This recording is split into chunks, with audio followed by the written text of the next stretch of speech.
Good morning प्यारे दोस्तों, कैसे हो आप। मुझे उम्मीद है बहुत ही अच्छे होंगे प्यारे दोस्तों। देखिए हम जीव विज्ञान पढ़ रहे हैं, इसलिए आप चैनल को सब्सक्राइब कीजिए, शेयर कीजिए, वीडियो को पूरा अंत तक जरूर देखिए। देखिए सब्सक्राइब करने से ये फायदा होगा कि मैं जब भी कोई इंपॉर्टेंट टॉपिक लेकर आऊंगा तो आपको तुरंत पता लग जाएगा। देखिए प्यारे बच्चों और प्यारे मित्रों, हम पढ़ रहे हैं डीएनए की प्रतिकृति के बारे में, यानी कि रेप्लिकेशन इन डीएनए पढ़ रहे हैं, या डीएनए का रेप्लिकेशन हम पढ़ रहे हैं। ठीक है, हम इसमें समझेंगे कि डीएनए किस प्रकार से अपनी प्रतिकृति बना लेता है, मतलब कि अपनी संख्या में किस प्रकार से वो वृद्धि करता है। एक डीएनए क्या होता है बच्चों, एक डीएनए अपनी ही समान दूसरा डीएनए बना सकता है। इसे ही क्या बोलते हैं बच्चों, इसे ही बोलते हैं डीएनए अणु में स्वप्रतिकरण की क्षमता। मतलब कि डीएनए के अणु में स्वप्रतिकरण की क्षमता पाई जाती है। एक डीएनए अपने समान दूसरा डीएनए बना सकता है, इसे क्या बोलते हैं, डीएनए की स्वप्रतिकरण की क्षमता कहते हैं। ठीक है, डीएनए का जो प्रतिकरण होता है वो कोशिका चक्र की एस अवस्था में होता है। देखिए बच्चों या मित्रों, जो डीएनए का जो प्रतिकरण है, ठीक है, मतलब जो डीएनए अपनी कॉपी तैयार कर रहा है, ठीक है, वो कब तैयार करता है, डीएनए अपना प्रतिकरण कब करता है, डीएनए अपना प्रतिकरण करता है कोशिका चक्र की एस अवस्था में, कोशिका चक्र की एस अवस्था में। अब आप सोचेंगे ये कोशिका चक्र की एस अवस्था क्या है, कि ये कोशिका चक्र की एस अवस्था क्या है, तो इसे हम समझ लेते हैं। कोशिका चक्र की एस अवस्था क्या है, देखिए मेरी बात सुनिए। देखिए ये कोई कोशिका है और ये चाहती है दो कोशिकाएं बनाना डिवाइड होकर।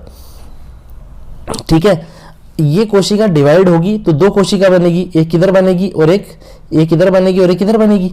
ठीक है, तो सबसे पहले तो क्या होगा, इसके अंदर जो पदार्थ है उसका संश्लेषण होगा, उसकी मात्रा बढ़ेगी।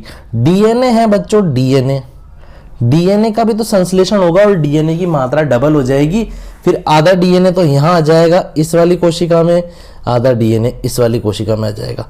तो कोशिका विभाजन के दौरान किसी कोशिका में जितनी भी घटनाएं घटती है उन सभी घटनाओं को कोशिका चक्र कहते हैं। ठीक है, मतलब कि कोशिका विभाजन के दौरान जितनी भी क्रियाएं हो रही है वो एक चक्र के रूप में होती है, जिसे क्या बोलते हैं, कोशिका चक्र कहते हैं। और कोशिका चक्र की एस अवस्था मतलब कि सिंथेसिस अवस्था, और हिंदी में कहें तो संश्लेषण वाली अवस्था के अंदर डीएनए का भी संश्लेषण होता है। और डीएनए का संश्लेषण होने का मतलब क्या है, नया डीएनए बनता है। और नया डीएनए किससे बनता है बच्चों, पुराने डीएनए से ही बनता है। और पुराने डीएनए से वो कैसे बनता है, पुराने डीएनए से वो बनता है स्वप्रतिकरण के द्वारा। आ रही बात आपको समझ में।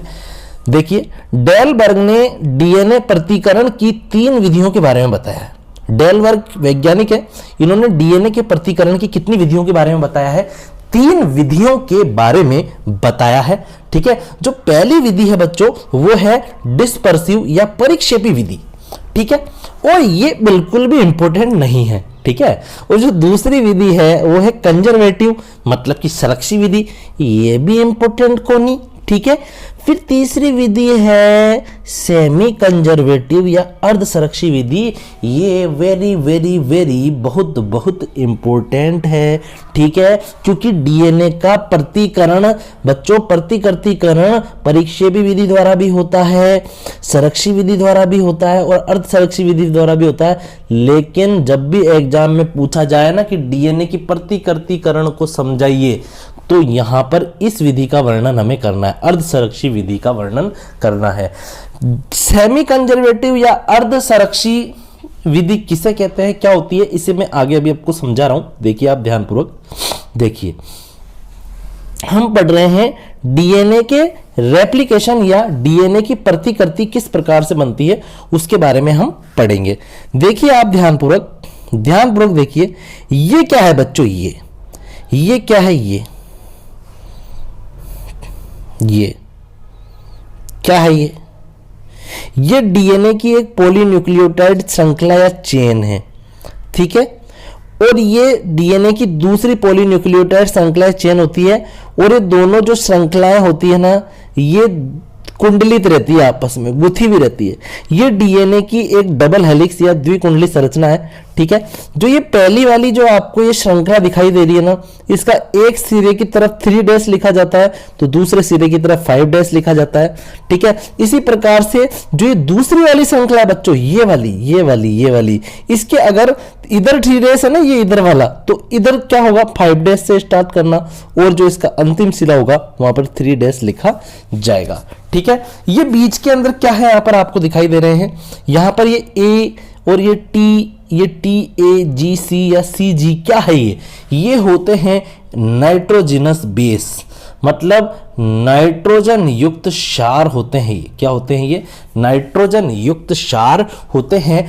और जो यहां पर ये नाइट्रोजन युक्त क्षार है, इधर आप देखिए, ध्यानपूर्वक देखिए आप, इस वाली श्रृंखला देखो, पीली पीली जो मैं कर रहा हूं, ये मैं हाइलाइटर से, ये वाली जो श्रृंखला है, इसके जो नाइट्रोजनस क्षार है वो इस दूसरी वाली श्रृंखला के नाइट्रोजनस क्षार से इन हाइड्रोजन बंधों द्वारा जुड़े रहते हैं, इन हाइड्रोजन बंधों के द्वारा जुड़े रहते हैं, ठीक है। तो क्या होता है बच्चों, एक डीएनए हेलिकेज एंजाइम होता है, डीएनए हेलिकेज एंजाइम होता है। कौन सा एंजाइम होता है, डीएनए हेलिकेज एंजाइम होता है। ये डीएनए हेलिकेज एंजाइम इन हाइड्रोजन बंधों को तोड़ देता है। क्या कर देता है, इन हाइड्रोजन बंधों को तोड़ देता है। ये देखिए, यहां से भी तोड़ देगा, यहां से भी तोड़ देगा, जिसके कारण क्या होगी, दोनों पॉलीन्यूक्लियोटाइड श्रृंखलाएं अलग हो जाती है। देखो ये अलग हो गई, समझ में आ रही है बात आपको। अपन इसको मिटा देते हैं क्योंकि मुझे आपको अभी इस पे कुछ समझाना है, ठीक है। तो आप यहां पर देखिए, दोनों पॉलीन्यूक्लियोटाइड श्रृंखलाएं क्या हो चुकी है, अलग हो चुकी है। इस श्रृंखला के देखो इधर की तरफ आप देखो, इस श्रृंखला के अगर इधर 3 लिखा हुआ है तो इधर की तरफ 5 लिखा हुआ होगा, और इधर 3 है तो इधर 5 से चालू करना और इधर क्या लिख देना, 3 लिख देना। ऐसा क्यों होता है, ये मैं आपको अगली क्लास के अंदर अगले वीडियो में बताऊंगा, ठीक है। यहां पर आप देखिए, ध्यानपूर्वक देखिए, ये एक पॉलीन्यूक्लियोटाइड चेन आपको दिखाई दे रही है बच्चों, और इस पर मैंने कुछ जैसे गोले से बना रखे हैं। क्या है ये गोले, देखो ये है शुगर, एस मतलब शुगर, और यह है एडेनिन क्षार। तो एक शुगर और एक नाइट्रोजनस बेस या एक नाइट्रोजन युक्त क्षार भी कह सकते हैं हिंदी में। तो एक शुगर और एक नाइट्रोजनस बेस मिलकर NC बनाते हैं, NS बनाते हैं, न्यूक्लियोसाइड बनाते हैं। क्या बनाते हैं, न्यूक्लियोसाइड बनाते हैं, ठीक है। और एक न्यूक्लियोसाइड और एक फॉस्फेट ग्रुप मिलकर क्या बनाता है, एक न्यूक्लियोटाइड बना देता है। तो यहां पर मैं क्या बताने जा रहा हूं, देखो यहां पर देखिए, ये जो ए है ना, ये यहां पर जुड़ा हुआ है, और ये किससे जुड़ा हुआ है, शुगर से जुड़ा हुआ है। तो ये बच्चों एक न्यूक्लियोसाइड है, ठीक है। अब ये शुगर किससे जुड़ी हुई है, पी से जुड़ी हुई है, और ये पी किससे जुड़ा हुआ है, फिर दूसरे एस से जुड़ा हुआ है, और ये एस जी से जुड़ा हुआ है, ठीक है। तो ये एक न्यूक्लियोटाइड हो गया ना, आ रही है बात आपको समझ में। ये आगे की तरफ पी से जुड़ा हुआ है, ये दूसरा न्यूक्लियोटाइड हो गया, आ रही बात आपको समझ। तो मैं यहाँ पे क्या बताना चाह रहा हूं आपको, मैं आपको यहाँ पे ये बताना चाह रहा हूं कि जो ये चेन है ना, ये चेन जो है, ये जो चेन मैंने ऐसे बनाई है, ये चेन क्या है, यह एक पॉलीन्यूक्लियोटाइड चेन है, और इसके अंदर बहुत सारे न्यूक्लियोटाइड फास्फेट ग्रुप के द्वारा जुड़े हुए हैं। दो न्यूक्लियोटाइडों के बीच में बंध बनाने का कार्य कौन कर रहा है, देखो इसके बीच में और इसके बीच में कौन बंध बना रहा है, ये पी आ रहा है। इसी प्रकार से इसमें भी देख लो, इसके बीच में और इसके बीच में कौन आ रहा है, ये पी आ रहा है, ठीक है। तो बहुत सारे न्यूक्लियोटाइड फॉस्फेट ग्रुप द्वारा जुड़े हुए रहते हैं और पॉलीन्यूक्लियोटाइड चेन का फॉर्मेशन करते हैं। डीएनए हेलिकेज एंजाइम, डीएनए की पुनरावृत्ति के दौरान क्या होता है, सबसे पहले जो डबल हेलिक्स स्ट्रक्चर है डीएनए की डबल हेलिक्स स्ट्रक्चर, उसका क्या हो जाता है बच्चों, उसका अकुंडलन हो जाता है। डीएनए का क्या हो जाता है, अकुंडलन हो जाता है। कैसे हो जाता है, डीएनए हेलिकेज एंजाइम आता है और द्विकुंडलित जो स्ट्रक्चर है उसके हाइड्रोजन बंधों को तोड़ देता है। ये देखिए, जो मैं ये पेन चला रहा हूं, ये हाइड्रोजन बंध टूटे जा रहे हैं धमाधम, और दोनों चेन खुलकर अलग हो जाती है। ये वाली चेन ये रही, ठीक है, और ये वाली चेन ये रही, ठीक है। फिर उसके बाद में क्या होता है बच्चों, उसके बाद में जो ये पॉलीन्यूक्लियोटाइड जो श्रृंखला है अलग हो चुकी है, ये सांचे या प्लेटफॉर्म का कार्य करती है। नए डीएनए के निर्माण के लिए ये सांचे या प्लेटफॉर्म का कार्य करती है। देखिए आप ध्यानपूर्वक, बिल्कुल देखिए, ध्यानपूर्वक देखिए, अगर आप देखिए यहां पर मैंने जो ये वाली श्रृंखला है ना, ये वाली, इसको यहां रख दिया 5 डैश 3 डैश, ठीक है, और इस वाली को नीचे रख दिया, ठीक है। अब क्या हो रहा है यहां पर क्या हो रहा है, ये देखो ये ऐसे सीधे सीधे जा रही थी, ये भी सीधी बढ़ रही है, लेकिन दूर हट गई एक दूसरे से। ये दूर क्यों हट गई? क्योंकि इसके बीच के हाइड्रोजन बंध टूटते जा रहे हैं। और कौन तोड़ रहा है? डीएनए हेलिकेज एंजाइम तोड़ रहा है। कौन सा एंजाइम तोड़ रहा है इसके हाइड्रोजन बंधों को? डीएनए हेलिकेज एंजाइम तोड़ रहा है। अब क्या होगा, ये सारी की सारी घटना कहां हो रही है बच्चों? साइटोप्लाज्म में हो रही है, क्योंकि केंद्रक कहां पाया जाता है? साइटोप्लाज्म में पाया जाता है, और केंद्रक में डीएनए होता है, और डीएनए का ही तो एक कुंडलन से क्या बन रही है? दो पॉलीन्यूक्लियोटाइड श्रृंखलाएं प्राप्त हो रही है अलग अलग, जो नए डीएनए के लिए साँचे या प्लेटफॉर्म या टेम्पलेट का कार्य करती है। ठीक है, तो ये तो देखिए पुराना स्तंभ है, जहां पर ये गोला चल रहा है ना, ये क्या है बच्चों? ये पुराना स्तंभ है, ये भी पुराना स्तंभ है। और अब इस पुराने स्तंभ या इस सांचे या इस प्लेटफॉर्म पर नए डीएनए का संश्लेषण हो जाएगा। कैसे होगा? साइटोप्लाज्म के अंदर क्या होते हैं बच्चों? देखो अब मैंने आपको बताया था ना न्यूक्लियोटाइड है, ये क्यों बताया था? अब राज समझ में आएगा आपको। देखो समझो, इसको देखो, यह एक न्यूक्लियोटाइड है, ठीक है, यह भी एक न्यूक्लियोटाइड है। तो क्या न्यूक्लियोटाइड ने डीएनए बना दिया क्या? अरे नहीं बच्चों, ये जो न्यूक्लियोटाइड है ना, ये अपनी सामने वाली श्रृंखला के न्यूक्लियोटाइड से जुड़ेगा। ये जो दूसरे नंबर का न्यूक्लियोटाइड है, ये भी अपनी सामने वाली श्रृंखला के दूसरे न्यूक्लियोटाइड से जुड़ेगा। तो ऐसे करके ही तो डीएनए का निर्माण हुआ है। ठीक है, अब ये पॉलीन्यूक्लियोटाइड चेन अकेली हो चुकी है। अब ये क्या करेगी? इसके जो न्यूक्लियोटाइड है ना, इस पॉलीन्यूक्लियोटाइड, जो पुराने जो स्तंभ के जो न्यूक्लियोटाइड होते हैं ना बच्चों, वो साइटोप्लाज्म में से अपने पूरक न्यूक्लियोटाइडों को आकर्षित कर लेते हैं। जैसे कि एडेनिन हमेशा थाइमिन से ही जुड़ता है, थाइमिन हमेशा एडेनिन से जुड़ेगा, ग्वानिन हमेशा साइटोनिन से जुड़ेगा, और साइटोसिन हमेशा ग्वानिन से ही जुड़ेगा। मतलब हमेशा प्यूरिन पिरिमिडिन से ही जुड़ेगा और पिरिमिडिन प्यूरिन से ही जुड़ेगा। तो हमेशा इधर आप देखिए, सी किसको आकर्षित कर लेगा कोशिका द्रव में से? जी को, क्योंकि सी हमेशा जी से जुड़ता है, और जी सी से जुड़ रहा है तो सी को आकर्षित कर रहा है। थाइमिन एडेनिन को आकर्षित कर लेगा, इसी प्रकार से एडेनिन थाइमिन को आकर्षित कर लेगा। ठीक है, तो क्या है यहां पर? धीरे धीरे आप देखिए नए स्तंभ का निर्माण होता जा रहा है। ठीक है, पॉलीन्यूक्लियोटाइड लाइगेज एंजाइम क्या करता है? पॉलीन्यूक्लियोटाइड लाइगेज एंजाइम क्या करता है बच्चों, कि जो ये न्यूक्लियोटाइड है ना, इनको आपस में जोड़कर एक चेन बना देता है, वापस न्यूक्लियोटाइड चेन का फॉर्मेशन कर देता है। आ रही बात आपको समझ में? और डीएनए पॉलीमरेज एंजाइम क्या करता है? फिर इस पुरानी श्रृंखला को या पुराने स्तंभ को और इस नए स्तंभ को हाइड्रोजन बंध बनाकर वापस जोड़ देता है। तो इस प्रकार से क्या हो जाता है बच्चों? नए डीएनए का संश्लेषण हो जाता है। तो यहां पर हमने क्या पढ़ा? यहां पर हमने ये पढ़ा, बिल्कुल सरल है, बिल्कुल भी कोई ऐसे कठिन नहीं है। आ रही है बात आपको समझ? बिल्कुल भी कोई ऐसा कठिन नहीं है। आप देखो ध्यानपूर्वक देखो मैं आपको वापस समझाता हूं, आपको जरूर समझ में आएगा। देखिए ये डीएनए की डबल हेलिक्स स्ट्रक्चर है। ठीक है, डीएनए हेलिकेज एंजाइम आया और बीच के हाइड्रोजन बंध को तोड़ दिया। ये जो डबल बॉन्ड ट्रिपल बॉन्ड दिख रहा है ना, हाइड्रोजन बंध है, इनको जैसे ही डीएनए हेलिकेज एंजाइम ने तोड़ा तो दोनों पॉलीन्यूक्लियोटाइड श्रृंखलाएं क्या हो गई? अलग हो गई। अब ये पॉलीन्यूक्लियोटाइड श्रृंखला, नाम से पता चल रहा है कि ये श्रृंखला पॉलीन्यूक्लियोटाइड श्रृंखला है, मतलब कि इसके अंदर 1 2 3 4 5 6 बहुत सारे न्यूक्लियोटाइड आपस में जुड़े हुए हैं। तभी तो इस श्रृंखला को क्या बोल रहे हैं? पॉलीन्यूक्लियोटाइड श्रृंखला बोल रहे हैं। मतलब कि बहुत सारे न्यूक्लियोटाइडों की श्रृंखला है ये। आ रही है बात आपको समझ में? अगर बच्चों इस न्यूक्लियोटाइड श्रृंखला के सामने एक और श्रृंखला जोड़ दी जाए तो डीएनए बन जाएगा या नहीं बन जाएगा? तो बन जाएगा। तो मैंने क्या किया? इस पॉलीन्यूक्लियोटाइड श्रृंखला को यहां रख दिया और इस वाली को क्या रख दिया? यहां रख दिया। आ रही है बात आपको समझ में? अब उसके बाद में क्या हो रहा है? उसके बाद में क्या होगा? जो ये पुरानी पॉलीन्यूक्लियोटाइड श्रृंखला के जो न्यूक्लियोटाइड है, ये कोशिका द्रव में से पहले से ही मौजूद जो न्यूक्लियोटाइडों का जो पूल है या जो समूह है, उसमें से अपने पूरक न्यूक्लियोटाइडों को आकर्षित कर लेगा। पूरक न्यूक्लियोटाइड को आकर्षित करने का मतलब क्या है? कि साइटोकाइनिन हमेशा ग्वानिन से जुड़ता है, तो साइटोकाइनिन ग्वानिन का पूरक है, तो वो ग्वानिन को आकर्षित कर लेगा।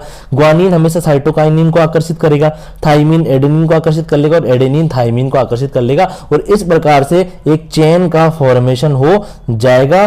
ठीक है, और बच्चों ये जो न्यूक्लियोटाइड होते हैं ना, इनको आपस में कौन जोड़ देता है? Polynucleotide ligase enzyme. तो जो पुरानी श्रृंखला के सामने नई श्रृंखला बन गई, फिर इस श्रृंखला को और इस श्रृंखला को कौन जोड़ रहा है? हाइड्रोजन बंध बनाकर डीएनए पॉलीमरेज एंजाइम। कौन जोड़ देता है? डीएनए पॉलीमरेज एंजाइम जोड़ देता है। आ रही है बात आपको समझ में? यहां पर जो नई श्रृंखला का निर्माण हुआ है बच्चों, वो 5' दिशा से 3' दिशा की तरफ हो रहा है। मतलब न्यूक्लियोटाइड पहले यह आया, सबसे पहले G आकर जुड़ेगा, फिर C जुड़ेगा, फिर A जुड़ेगा, फिर T जुड़ेगा, फिर A, ऐसे एक एक करके आ रहे हैं। तो इधर से आ रही है श्रृंखला। तो नई पॉलीन्यूक्लियोटाइड चेन का निर्माण कहां से कहां तक होता है? 5' सिरे से 3' सिरे की तरफ होता है। तो यहां पर आप देखिए ध्यानपूर्वक, सबसे पहले डीएनए हेलिकेज एंजाइम ने डीएनए की डबल हेलिक्स स्ट्रक्चर के हाइड्रोजन बंध को तोड़कर दोनों पॉलीन्यूक्लियोटाइड श्रृंखलाओं को अलग कर दिया।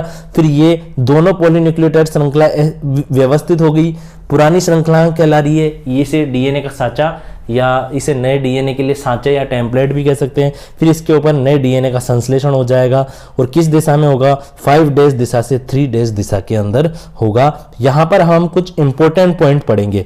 डीएनए की प्रतिकरण में 3 एंजाइम भाग लेते हैं: DNA helicase enzyme, DNA polymerase enzyme और polynucleotide ligase enzyme. Polynucleotide ligase, इसके सामने लाइगेज लिखना था बच्चों। पॉलीन्यूक्लियोटाइड लाइगेज एंजाइम कौन कौन से एंजाइम भाग ले रहे हैं? DNA helicase enzyme, DNA polymerase enzyme और पॉलीन्यूक्लियोटाइड लाइगेज एंजाइम। आ रही बात आपसे? डीएनए हेलिकेज एंजाइम क्या करता है? डीएनए हेलिकेज एंजाइम ये कार्य करता है, दोनों पॉलीन्यूक्लियोटाइड श्रृंखलाओं के बीच के हाइड्रोजन बंधों को तोड़ने का कार्य करता है, ताकि हमें दोनों श्रृंखलाएं अलग अलग प्राप्त हो जाए। दोनों श्रृंखलाएं साँचे या प्लेटफॉर्म का कार्य करती है नए डीएनए के निर्माण के लिए या संश्लेषण के लिए। ठीक है। दूसरे नंबर का एंजाइम है DNA polymerase enzyme, DNA polymerase enzyme. तीसरे नंबर का एंजाइम है polynucleotide ligase enzyme. Polynucleotide ligase enzyme क्या करता है बच्चों? जब क्या होता है, इन पुरानी श्रृंखलाओं के ऊपर पाए जाने वाले न्यूक्लियोटाइड जब साइटोप्लाज्म के न्यूक्लियोटाइड पूल में से अपने पूरक न्यूक्लियोटाइडों को आकर्षित करते हैं, तो ये पूरक न्यूक्लियोटाइड इनके सामने आकर बैठ जाते हैं। लेकिन बच्चों इन न्यूक्लियोटाइडों का भी तो आपस में जुड़ना जरूरी है, तभी तो एक चेन बनेगी। तो आपस में इन नए न्यूक्लियोटाइडों को जोड़ने का कार्य कौन करता है? पॉलीन्यूक्लियोटाइड लाइगेज एंजाइम करता है। तीसरे नंबर का जो एंजाइम है बच्चों, वो है डीएनए पॉलीमरेज एंजाइम। और डीएनए पॉलीमरेज एंजाइम क्या करता है? पुरानी श्रृंखला को और नई श्रृंखला को, मतलब पुराने स्तंभ और नए स्तंभ को जोड़कर वापस नए डीएनए का निर्माण कर देता है। ठीक है। डीएनए की प्रतिकृति अर्धसरक्षी होती है। यहां पर एक शब्द आया है कि डीएनए की प्रतिकृति अर्धसरक्षी होती है। इसका मतलब क्या है? इसका मतलब यह है प्रिय विद्यार्थियों कि जो नया डीएनए बना है ना, उसमें हमेशा एक श्रृंखला पुराने डीएनए से आती है। मतलब कि नए डीएनए का जो आधा भाग है, जो अर्ध भाग है, वो कैसा है? पुराने डीएनए से आया है। इसलिए अपन क्या कह सकते हैं कि डीएनए की प्रतिकृति हमेशा अर्ध संरक्षित रहती है। मतलब कि जो डीएनए बना है उसमें आधा भाग तो पहले से ही मौजूद था, इसलिए क्या बोल सकते हैं अपन? डीएनए की प्रतिकृति अर्ध संरक्षित होती है। डीएनए की प्रतिकृति असतत होती है। डीएनए की प्रतिकृति क्या होती है? असतत होती है। और ये बहुत ही इंपॉर्टेंट शब्द है, इसको हम समझ लेते हैं। असतत का मतलब क्या होता है? देखो इस चित्र में समझते हैं अपन। डीएनए की प्रकृति क्या होती है? असतत होती है। ये ऐसा बता रहा है। देखो इसका मतलब बताऊं क्या है? ऐसे है, देखो इधर आप देखो, असतत का मतलब है कि देखो सतत का मतलब समझो पहले तो। जैसे देखो सी के सामने जी आ गया, फिर सी आ गया, फिर ए आ गया, फिर टी आ गया, फिर ए आ गया, टी आ गया। मतलब एक के बाद अगर एक आके बैठे जा रहे हैं, पहले ये आया, फिर ये आया, फिर ये आया, फिर ये आया, ऐसे लगातार चेन बने जा रही है। आ रही बात आपको समझ? तो इसे क्या बोलेंगे कि डीएनए की प्रतिकृति सतत होती है। लेकिन बच्चों ऐसा नहीं होता है, बल्कि डीएनए की प्रतिकृति तो क्या होती है? डीएनए की प्रतिकृति तो होती है असतत। असतत का मतलब क्या है? जैसे कि पहले 1000 न्यूक्लियोटाइड आ गए, फिर 1000 न्यूक्लियोटाइड आ गए वापस, मतलब 1000 न्यूक्लियोटाइड आ गए, फिर 2000 न्यूक्लियोटाइड आ गए, फिर वापस 1000 न्यूक्लियोटाइड आ गए, फिर 2000 न्यूक्लियोटाइड आ गए। अब आप बोलोगे सर यहाँ तो एक ही न्यूक्लियोटाइड आप 1000 क्यों बोल रहे हो? क्योंकि बच्चों कभी भी जब चित्र बनाते हैं तो सारे करोड़ों न्यूक्लियोटाइड होते हैं। ऐसे तो इसके अंदर डीएनए के अंदर तो करोड़ों बनाओगे, यहाँ पे चित्र के अंदर नहीं बना सकते। तो एक को आप समझो 1000, है ना? तो ये 1000 न्यूक्लियोटाइड आ गए, 1000 न्यूक्लियोटाइड आ गए, फिर 2000 आ गए, फिर 1000 आ गए। मतलब कि अपन क्या कह सकते हैं कि जो नई श्रृंखला का जो निर्माण हो रहा है वो असतत रूप से हो रहा है। कभी न्यूक्लियोटाइड 1000 आते हैं तो कभी 2000 आते हैं, कभी 1000 आते हैं तो कभी 2000 आते हैं। ठीक है। तो न्यूक्लियोटाइड का जो नई चेन का फॉर्मेशन है वो सतत लगातार नहीं होता, 1 2 3 4 5 ऐसे नहीं हो रहा, बल्कि कभी 1000 आ रहे हैं, कभी 2000 आ रहे हैं, ऐसे होता है। आ रही है बात आपको समझ? तो अपन क्या कह सकते हैं कि डीएनए की प्रतिकृति असतत होती है। क्या होती है? डीएनए की प्रतिकृति असतत होती है। पुरानी पॉलीन्यूक्लियोटाइड श्रृंखला पर नई न्यूक्लियोटाइड श्रृंखला का निर्माण 3' सिरे से 5' सिरे की तरफ होता है। जो बच्चों देखो इधर आप, ये पुरानी पॉलीन्यूक्लियोटाइड श्रृंखला ये वाली, और जो ये नई पॉलीन्यूक्लियोटाइड श्रृंखला बन रही है ना, इसकी दिशा किस दिशा से किस दिशा तक है? 5' दिशा से 3' दिशा की तरफ है। किस तरफ है? 5' दिशा से 3' दिशा की तरफ होता है, ठीक है। 5' दिशा से 3' दिशा की तरफ होता है नई श्रृंखला का निर्माण, ठीक है। यहां पर गलत है, काटो इसे, और यहां पर क्या आएगा? 5' दिशा से 5' दिशा से 3' दिशा। इतना तो आपको पढ़ते हुए याद ही हो जाना चाहिए कि पुरानी पॉलीन्यूक्लियोटाइड श्रृंखला पर नई न्यूक्लियोटाइड श्रृंखला का निर्माण कहां से कहां होता है? 5' दिशा से 3' दिशा या सिरे की तरफ होता है, ठीक है। यहां पर एक इंपॉर्टेंट शब्द है, ओकाजाकी खंड क्या होते हैं? एग्जाम में पूछ लेते हैं ये, ओकाजाकी खंड क्या होते हैं? तो इसके बारे में आप देखिए ध्यानपूर्वक।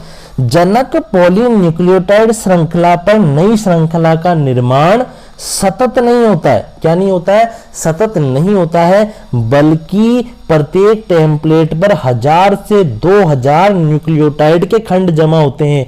इन खंडों को ओकाजाकी खंड कहते हैं। समझो ध्यानपूर्वक समझो, फिर बाद में बोलोगे समझाया नहीं शर्मा जी सर ने। इधर आप देखिए ध्यानपूर्वक, देखिए यहां पर क्या हो रहा है, जो पुरानी पॉलीन्यूक्लियोटाइड श्रृंखला के सामने जो नए न्यूक्लियोटाइड आ रहे हैं ना बच्चों, वो समूहों में आते हैं, खंडों के रूप में आते हैं। आ रही है बात? जो न्यूक्लियोटाइडों के जो खंड आ रहे हैं ना बच्चों, वो समूहों के रूप में आते हैं, और इन्हीं न्यूक्लियोटाइड खंडों को क्या बोलते हैं? ओकाजाकी खंड बोलते हैं। डीएनए की प्रतिकृतिकरण के दौरान पुराने स्तंभ के सामने जो नए स्तंभ आते हैं न्यूक्लियोटाइडों के, आ रही है बात? आप पुराने स्तंभ के सामने जो न्यूक्लियोटाइडों के नए खंड आते हैं, मतलब कि डीएनए की प्रतिकृतिकरण के दौरान पुरानी डीएनए श्रृंखला के सामने जो न्यूक्लियोटाइडों के खंड आते हैं बच्चों, वो समूह में आते हैं, और उन खंडों के समूह को क्या बोलते हैं? ओकाजाकी खंड कहते हैं। आ रही है बात आपको समझ में? तो आई होप आपको डीएनए का प्रतिकृतिकरण समझ में आया होगा, ठीक है। आप इस चित्र का चाहे तो स्क्रीनशॉट ले लीजिए, और आप इस चित्र को एक बार पढ़िए ध्यानपूर्वक, तो आपको जरूर समझ में आएगा। आप चाहे तो इसका स्क्रीनशॉट ले लीजिए, इससे आपको बहुत अच्छे से क्लियर जाएगा, ठीक है। अब इधर देखिए, आप इसका स्क्रीनशॉट ले लीजिए, ठीक है। तो बच्चों मुझे उम्मीद है आपको डीएनए का प्रतिकृतिकरण समझ में आया होगा, ठीक है। नेक्स्ट क्लास के अंदर हम पढ़ेंगे नेक्स्ट टॉपिक के बारे में। सभी को राधे राधे, सभी को थैंक यू।